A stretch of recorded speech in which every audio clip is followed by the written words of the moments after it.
खंजर दिल पे,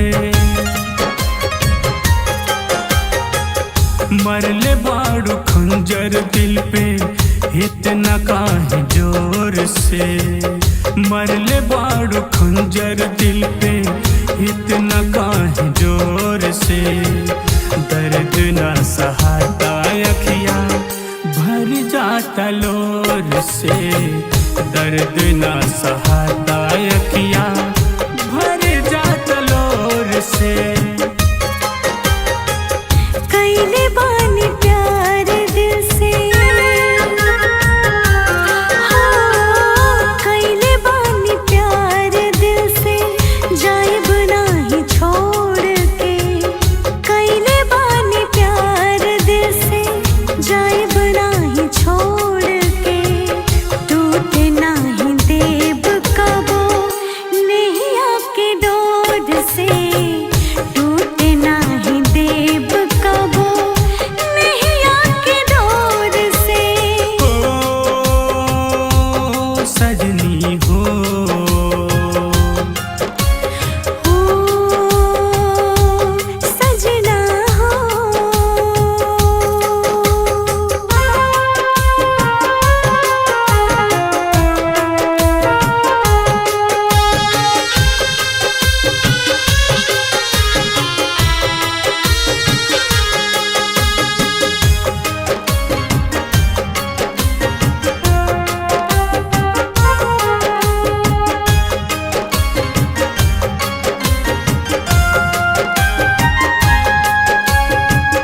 आँखियाँ के गलती कौन दिल के कसूर बा, प्यार जे सिखावल ऊ है दिल से करत दूर बा।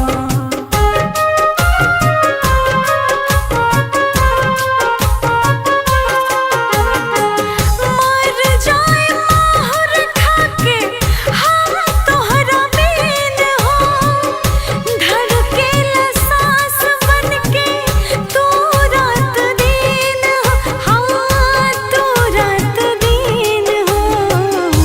निंदिया नयावता,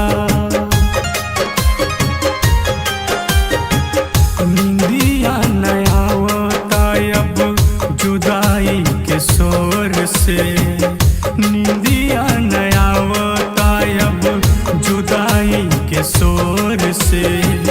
दर्द ना सहाता अखियाँ भर जाता लोर से, दर्द ना सहाता अखियाँ भर जाता लोर से।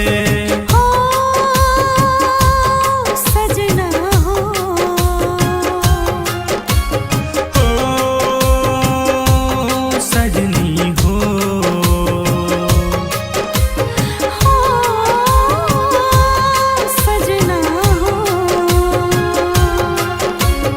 ओ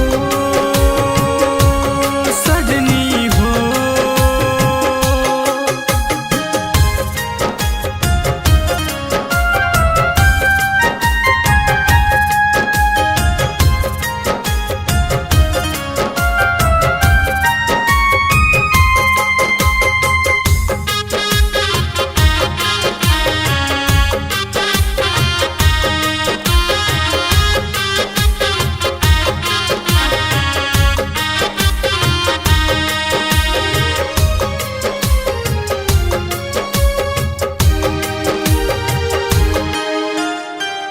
राइटर दीपू शर्मा से तू कैलू सगाई, मर जाए माहुर खाके जाए हर जाई।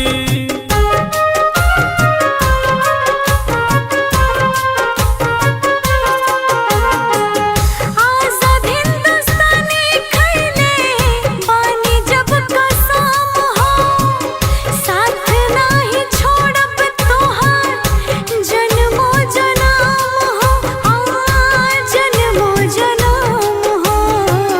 फोटो तोहर लेके जागल, फोटो तोहर लेके जागल रही हम भोर से, फोटो तोहर लेके जागल रही हम भोर